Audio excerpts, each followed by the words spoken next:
So then the phone rang one day, and Neil Foster said, would you like to do Hamlet? And I heard myself say yes, because I have such a passion for this project. It may not be well received.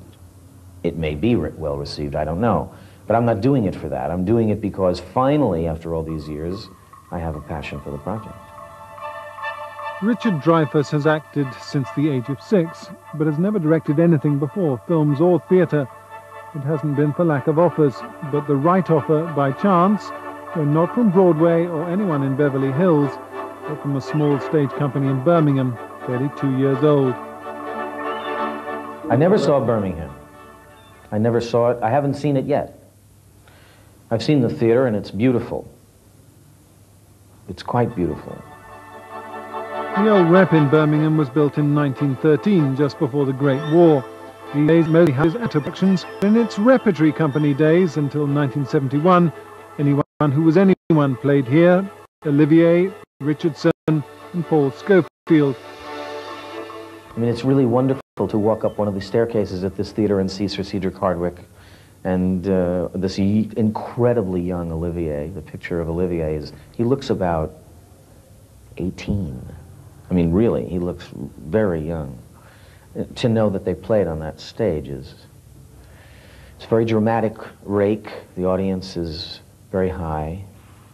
And we'll see what happens. It'll be real interesting. We know Dreyfuss, of course, from the movies. For American Graffiti in 1973, for Lee Spielberg, and Encounters.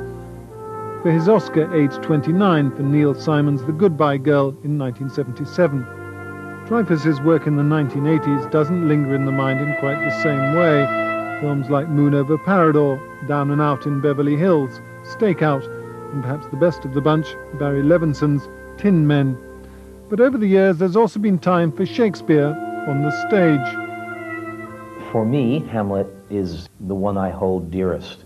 But I've done Othello, and I've done Midsummer, and I've done Caesar, and all of them, for one reason or another, have that moment where you go, how did he write this? Whoever he was, how did he write it? Dreyfuss is here because one man asked him, Neil Foster, founder and actor-manager of the Birmingham Stage Company. The company consists of me and my new administrator, Adrienne, and that's it really for 8 months of the year until the entire production team and all the actors descend upon the theatre to put on the play. There's not many of us, no. Okay, so what's it costing to put Hamlet on? It's costing about £80,000 to put this production on, which is the largest budget we've ever had. I mean, Richard is taking a risk in the sense he's not directed before, and we're taking a risk in the sense that I didn't really think that I'd be doing a production of this size and magnitude 2 years into our experience.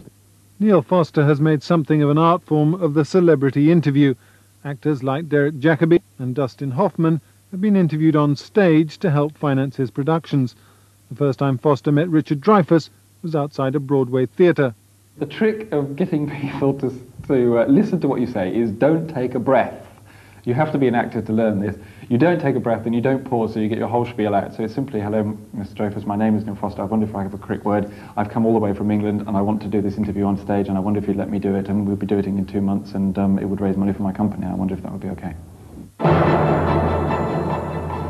The steel set for Hamlet is being welded at a workshop in Staines in Middlesex.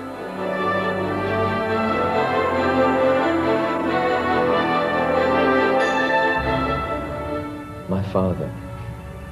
Methinks I see my father. Oh? Where, my lord? Rehearsals are in London, and with a relatively new face as Hamlet, 30-year-old Russell Bolter.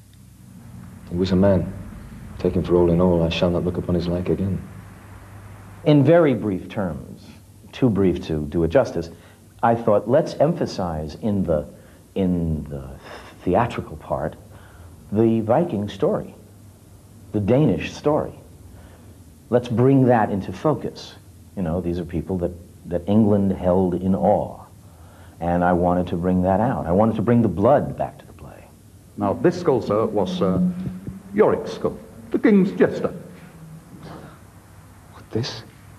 Even that. Let me see. Let me see. Well, that's Yorick. I knew him, Horatio. It's a fellow of infinite jest, most excellent fancy.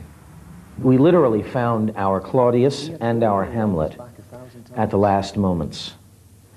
And we would have been up a tree or without a production had we not found them. And we'll see, you know, everyone, we're working hard and keeping our fingers crossed, and let's see what happens.